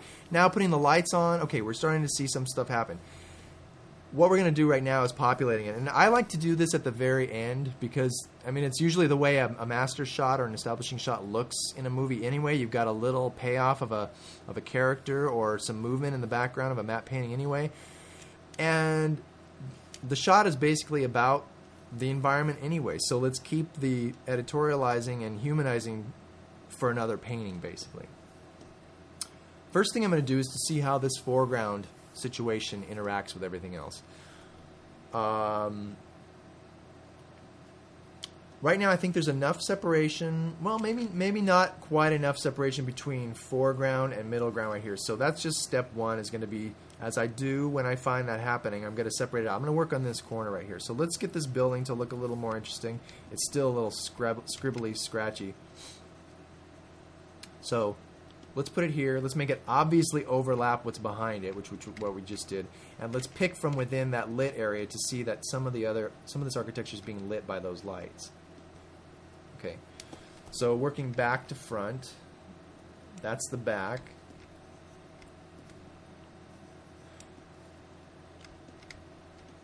Now let's decide what this thing is. Let's put some figures here, since that was kind of, it's kind of your no-brainer payoff. Right here, we've got compositionally split into thirds. This is one, section, a middle section, and a left section. It's very no-brainer to keep the visual payoff near the vanishing point, and it's something that I do all the time. It's very effective. It works great usually. And this isn't much of a payoff. It's just two guys, but it's making sure that we see those two guys. If I put these two guys, on a platform over here or something, they get lost in the background. I saved a little space just in the back of my mind, like, let's make this, I don't know if it's a romantic evening or two guys are just hanging out there, but it just kind of gives you some context to this whole thing. So, since it's going to have its own lighting situation here, as I do, select it all, copy, paste it, and we'll zoom in, do our calibration thing. Can barely see through here. Okay, get it to line up, bring it back up. Using the arrow keys to register it. Okay, so now I've got this area. So we've got a cool light next to it. We'll make this a really, really warm area. Warmer than anything else. This is kind of neutral warm, neutral cool. Let's make this actively warm, but lit internally. So that's not, we're not making the sun take care of its lit. It's still, it's in shadows, but it's lit internally. So we can get, with artificial lighting, you can get much more expressionistic. Since it's on a layer, let's just start playing with it. I'm not sure what I want it to look like yet, but let's just get it to show up. Again, we could do this step right here. We just need to get it to show up. If we get your eye to look there and it integrates and it doesn't detract, then we're successful. I think that's working, but we need to make it more complex than just that one color. We'll start to pick other colors and work them in. This might be a good excuse to do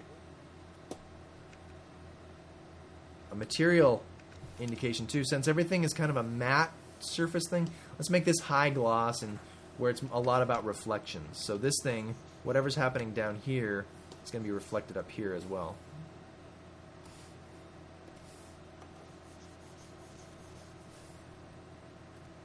And remember, I just talked about, these colors are a little theatrical, we'll say, but I just talked about how we arrived at them. It's to get this area to kind of pop out. We could have left it black and it would have read just fine, but let's continue on. Let's make this work.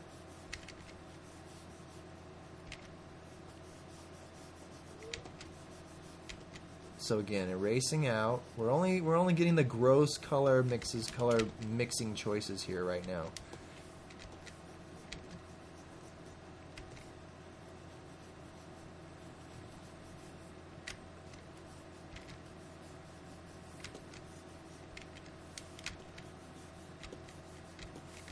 Take it down a little bit. It's a little out of hand. Well, it's fine. Let's go for it.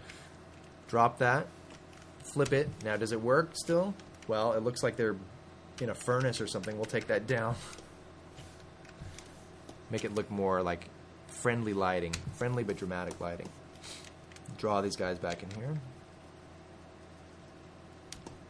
And again, this is a shiny surface, so we can go in here and sense, let's call this almost a warm chrome or something. We can start to pick color from the environment on a layer, of course, that's a good idea. And we can start to paint in those reflections. Got to come up with some kind of architecture here. Some kind of an statues are neat. Eagle statue or something. You know, always to the horizon line here. Let's make sure this works horizon line wise. And let's put a bunch of more people here, so they're all hanging out. It gives a, you know, some kind of a scenario here. Very indicated.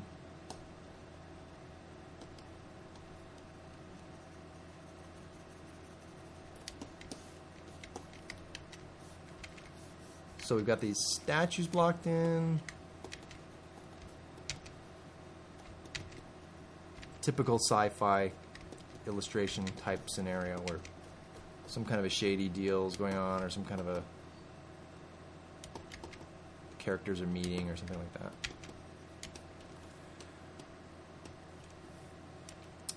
That's another way to get people to look at this, since I've declared this now the kind of payoff spot.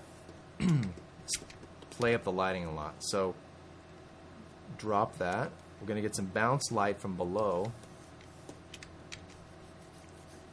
So this is light that's coming from, excuse me, it's coming from down here, bouncing and kind of up into the bottom of this thing. So I can pick from around it. And when you compress these highlights like that, you're starting to get into material indication, which is an entire series of lectures unto itself. See, it's even bouncing some sky color, so we'll pick the water and it are going to be similar. Excuse me as I kind of flip this thing all over the place, but that's how I work. It's your eye knows what to do, your brain knows what to do, but your arm can only move in certain ways. So that's why I love Painter. You can move this thing around, you can flip it around and get it so that your wrist is very happy having to do all this stuff. Again, pick from within there, make this start to reflect some of the colors from in there. Let's start to desaturate things a little bit. It's getting a little garish, so it's nice. I want people to look there, but it's got to be somewhat tasteful.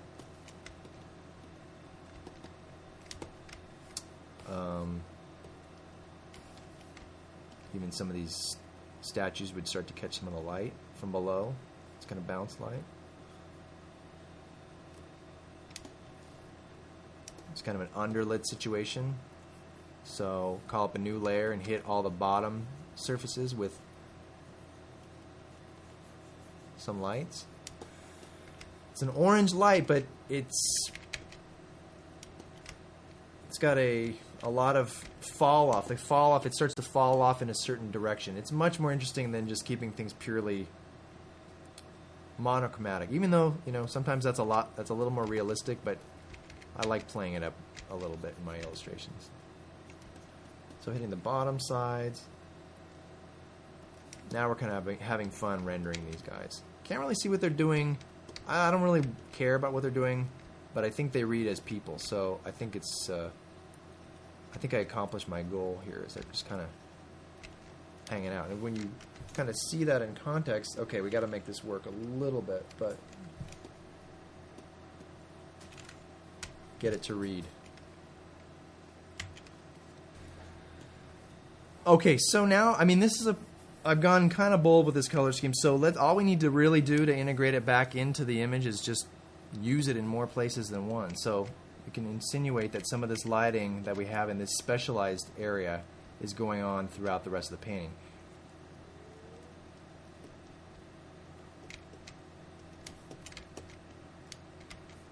So we're basically just picking from that color and implying that there's other sources similar to it.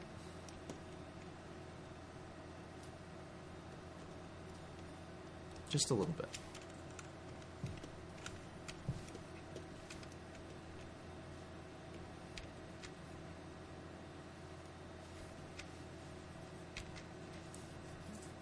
So now that I got basically the rendering part of this in, or the color blocking part of this in, now I'm just going to render for a little bit, just to tie everything together, make sure it's all relating. This has got to look like something, you know.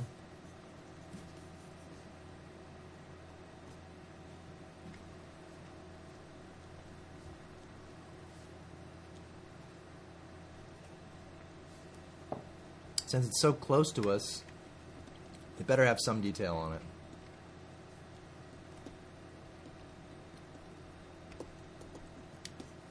And let's continue that detail down here. If you get too simple with your shapes, it's going to look CG rather than painterly. Adding cut lines and surface breakups, all that stuff is a good way to reflections casting into it.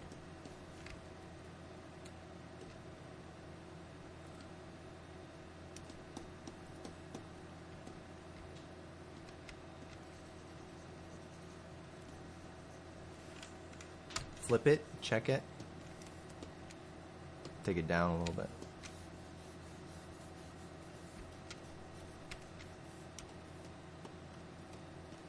Okay, so now we got to make this look like water too. So I'm going to continue to noodle this thing fairly globally,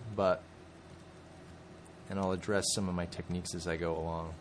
But now it's just the spot when you just step back and you just kind of make it all work together. It's always a good idea to put in some vehicles, or if you can't have people, if you painted a scene that kind of precludes you from using like masses of people in there to give you scale, some little vehicles flying around, or in this case, well, flying around and on the surface of this water down here, it's going to help liven up this scene a little bit. And you can go in. Right now they're just blobs. You just want to treat them as blobs and see what happens. Then you can go in and you know, turn them into something more detailed.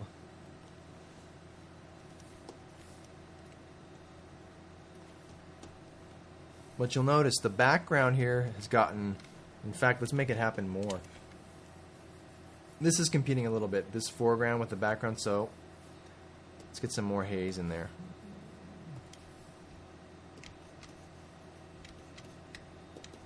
Remember, just doing this on a layer and then erasing out the foreground.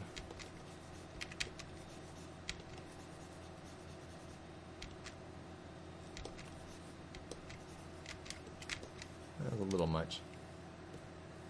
Drop on a new layer. This just needs, it's just under detailed basically. So let's just follow the form with perspective lines. Suggest some detail, some architectural detail. Flip it. Continue. Erasing back out. Let's put some, it's kind of an important area, so let's put some, let's make sure we know what it is and put some windows in there.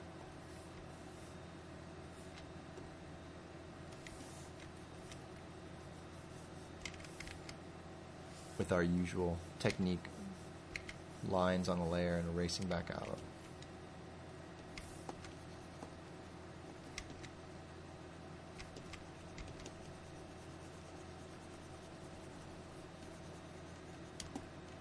There we go.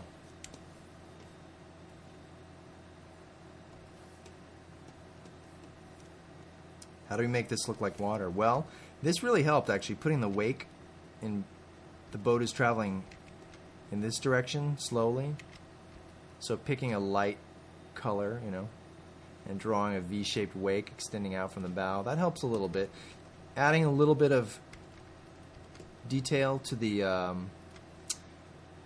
shadow area, that helps a little bit. Just adding a little bit of detail. Anytime you've got a big surface plane, whether it's water or not, whether it's water or concrete or anything like that, just, you know, drawing some lines on it that reinforce the direction of the ground is a helpful way to let it, make it sit down on the ground. This section got a little underdone.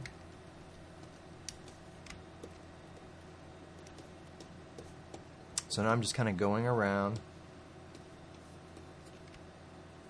checking spots that need more detail. Got these antenna things all over these buildings. I'm not sure what they are, but I could go in. Maybe I think they're mooring stations for big airships or something like that. So that's kind of a, you know, you start to draw something really abstract. It just kind of looks cool, or, you know, not even looks cool, but it's something you're drawing on your past experience. This is a shape that looks interesting. And you can, when you work this loosely to begin with, you can turn it into whatever you want. You can justify it. That's the way, for better or worse, that a lot of film design goes, is that there's not really a solid, it's not meant to function in a real environment. It's not meant to, you know, interact as a vehicle or as a car or as an environment even. It's meant to look good on screen. So when you find these shapes on a very kind of intuitive level, you're not overthinking it, you're just kind of drawing, you know, then you start, you can justify almost anything. You can make it look like whatever you want. You can turn that into whatever you want. And it helps you develop a look. That's an important thing that a designer needs to do for his or herself, is to, you know, people are interested in your mind, what you have, your concepts. You know, you're doing paintings and stuff as a way that you show people what you're thinking of, but it, you know, the painting is only as good as the concept. In a lot of cases, you can have a really nice painting of something pretty mundane, and that's fine in a lot of cases. But the really successful pieces have a little bit of both, at least, something to work for. So now we got to really concentrate on our blur test, and as I brought the painting from the block in to the detail stage, we gained detail, but we lost a little bit of the compositional thrust of it. So now that's not really that hard to go back in and reintroduce, oddly enough. Let's see. So we drop that layer. Now, sit back and think, where do we want our eye to look? Well, so this kind of turned into the main center of interest right over here. We didn't really intend it to be that way, but it works because it just works on a subliminal level. Because this, if you can see it, a lot of stuff in the painting is pointing right to it. You know what I mean? You've got strong verticals on this side. You've got this big black mass on the side, which keeps your eye from falling off to the left, right? You've got a vanishing point pretty close to it, and then you've got these big bridge forms pointing kind of right at it. So it's kind of a natural. I think that's why almost instinctively I chose this point to be the center of interest. So let's really play that up and let's make it happen. And this is a final, you know, some final tweaks to the overall composition involves just clarifying your position, clarifying your composition. So I've got some lighter areas right here. As I distilled that area, I'm going to have to come back in and put the dark foreground in front of it, right? Let's resize this so it fits on our screen more perfectly. That wasn't quite enough. And it's time to up-res because it's almost finished. Or it's almost ready for the printer, almost ready for the next, for the approval process, whatever that may be. So there's a few things that are still bugging me. Let's get these bridge shapes to really look like bridges, first of all. This was a little bit too spiderwebby. Let's get some massive shapes in there, and I can go in there and detail them out, but they got to read as what they are right now. This is an under-designed area back here, slightly. So I'm just going to fill it up. Now, not only can you lighten and brighten things up, as I'll continue to do right here, let's make sure that we're, again, some dirty lens. The lens is kind of interacting with the light over here, polluting it a little bit. Make sure we hit our get our little golden area back here. And this is kind of all done without layers, without being so tight, because I think our inherent composition is so strong it can withstand a loose application of value modifiers. So that was our lighter. Let's go into darker here too, and let's glaze. That was the eraser. So we can glaze as well. Actually, I should have stayed small before I should have waited to enlarge this painting before I started this step, because this glazing brushes are often slow, but I'm just going to try it anyway. So we can just make the last minute adjustments to get this, get some of the buildings to come in front, get some to pull them back. Drying out the paint oftentimes, because I want this whole shape to kind of go back again, despite the fact that I brought it closer a little bit, or I knocked it back, or I put haze in front of it. I want it to tie together as a shape. So this is where it really comes together, where you're really squinting, you're seeing value relationships. This I'm not even interested in, really. I'm just going to knock it all way back. And it's a good time too to get our last bit of color variation in there too. I don't have to glaze all with the same color or just black or whatever. I can come in, and where something is looking too monochromatic, like back here, I guess that's supposed to be monochromatic, but a little closer, these are getting, like this is a little bit too monochromatic. You can glaze over that just the same way you would do with acrylics or oils or gouache, and you can get it to, you're modifying the local color. This is where let's say there's a big red stripe along the side of the building. Well, you just paint in a big red stripe at this point, you know. You can do it here because your values are all in there. It's a little on the aggressive side, but you get the picture. All this kind of mushed together a little bit color-wise. Value-wise, it's working very nicely, but color-wise, I'm going to go in and just kind of richen those up a little bit so your eye goes down there. This certainly got a little simplified, so I'm going to go and pick it. I'm going to pick its split. I'm going to pick its complement over here and just hit it a little bit to make it go desaturated as I glaze over it. That helps it just kind of settle down. It becomes less out of the tube. It becomes less acidic of a color, and it just helps it integrate with the whole scene a little bit better. I do really like the Painter 6's watercolor brush. It's very fast. It doesn't really look like watercolor at all, but it's a really nice glazing brush, and one of the beauties of it is that you stay on a wet layer the entire time, basically, until you dry it. It's a nice way to work. Get some color variation in the shadows.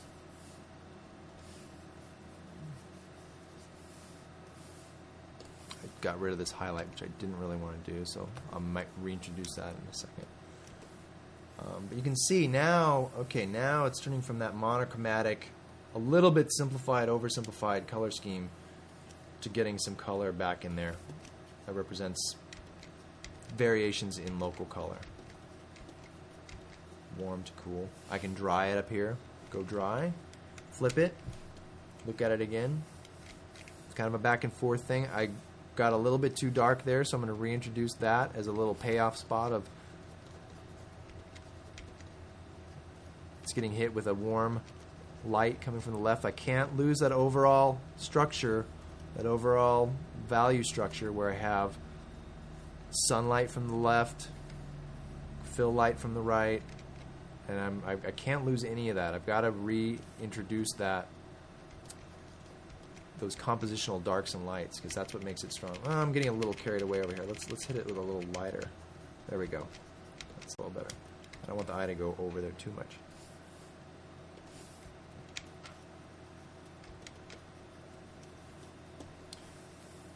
Okay, coming together. This is starting to fall. This is starting to kind of fall into the background, so it's time for yet another. Even though I just darkened that whole thing, I know what the problem was. I got this thing dark and cool, or I put a cool light in there, let's try getting some sunlight in here. Let's try getting just a polluted wedge of a shaft of big sunlight coming through there that'll really separate it out. So I'm going to pick a light saturated color. It's on a layer, right? And just really get that to fall back. It's got to be light and saturated. It's going to affect the background there in a very filmic way. There we go. So now it's really gone back in space. I just pushed that thing back about 3 miles further back than it was, which is good. Now I come back in, erase out, as I've been doing this entire demo and that technique. It's a great way to work, using demos, using layers really quickly and easily, not futzing with them, not saving them.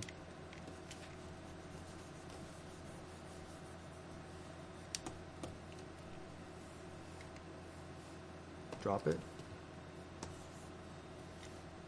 Another thing about painters, you get these artifactings. Sometimes you have to move it around a little bit.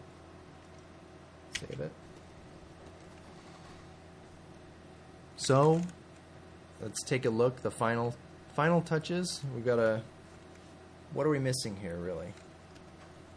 Not too much. Well, we're missing a ton of detail. If you zoom in, you can see it's a sketch painting. I really like that quality of it. You can go in and fill it in, and you can save this version out, do some color tweaks to it, and go in there and try different architectural styles. As long as they all have got this value relationship, you're going to have a strong composition. That's mainly what we've been focusing on this time. Just a few more little touches, a few of our few more value tweaks actually. First of all, let's get these lights reflecting down in here. This is a good brush to use. If you use a drawing brush and you lower the opacity on it, you can, and you do it on a layer,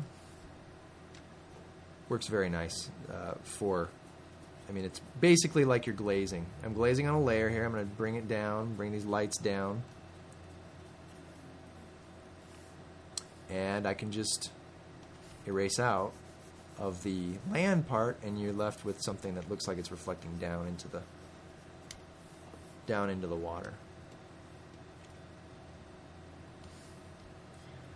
That brush is good too to let's maybe bring the opacity up a little bit, bring the size down, just wherever it's feeling a little naked. I think perspective wise we kind of go along here and it kind of stops, so let's resolve this area a little bit. Let's continue it on. More activity back there. Let's get these things to actually look like boats or something. I mean, in a shot, if this was a shot in a movie, you would know these were boats because they're moving around on the surface of what's obviously water. But as a rendering, you're going to have to kind of trust the viewer a little bit that your indications are good enough. Your indication of water is good enough that you can tell what's going on here, which they're not yet in this case. Just like I'm using a glazing brush for acrylic.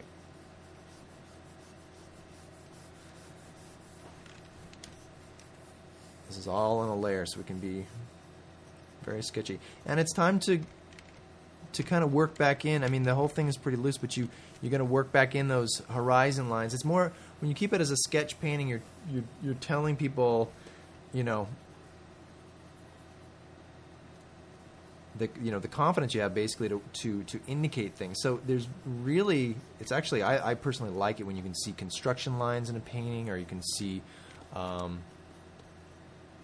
you know, you can see the kind of the process left in the painting. It's not about the process, but you can see it. You can see brush. It's like seeing brush strokes in a final painting versus seeing a perfectly photoreal rendering that you don't get any of that in. And it's, to me, it's a little bit more.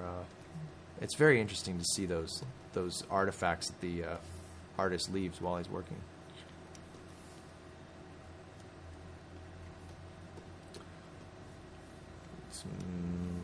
Let's really make this look like water here. It's not quite there yet.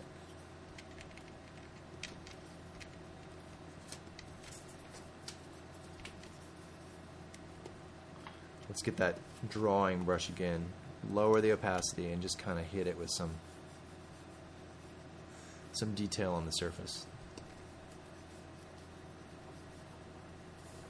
Let's make sure our little main boardwalk here that we can actually see into is a populated place right here. We're just kind of popping that stuff in. And let's get some street lights turned on up on this big bridge up here. A little bit more detail. Again, picking from the surrounding areas so you make sure that your values are correct. Looks good.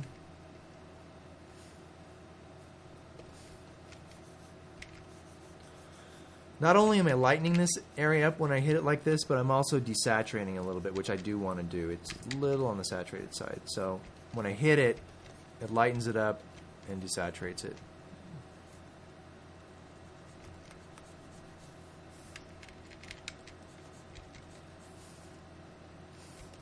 Because I picked a desaturated color to go with.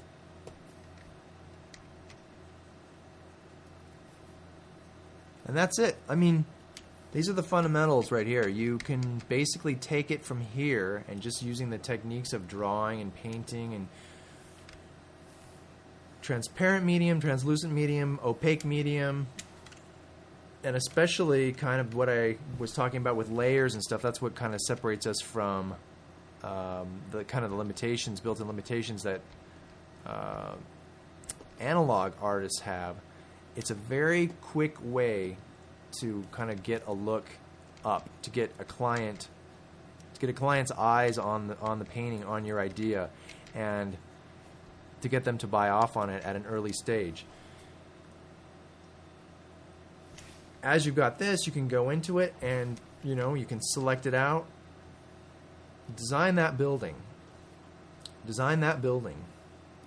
Design that, what does it really look like? If we're seeing it, if it's relevant, eventually, if it's relevant in a film or game or any other application, you're going to have to go in there and do that. But what you've arrived at right here in final is kind of a quick sketch painting that can show an idea that portrays mood and atmosphere and a filmic scenario very quickly.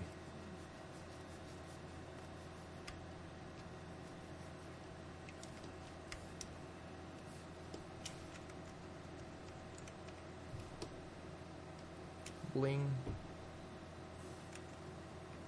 So we'll just take you through this really quickly. I think I'm going to decide that this is my final composition. Starting off, we read in the United States here, left to right. Starting off, your eye gets led in, follows along, and you're immediately led to this payoff right here. It's all detailed. Here's a little bit of a detail.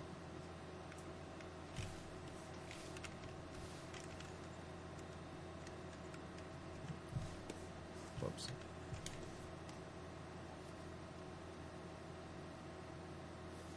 I hate these artifacts. You can see how loose it is when you blow it up like this, but everything is in there. It's ready for you to go detail out. And more importantly, it conveys a big mood instead of getting obsessed with the intricacies of each little detail.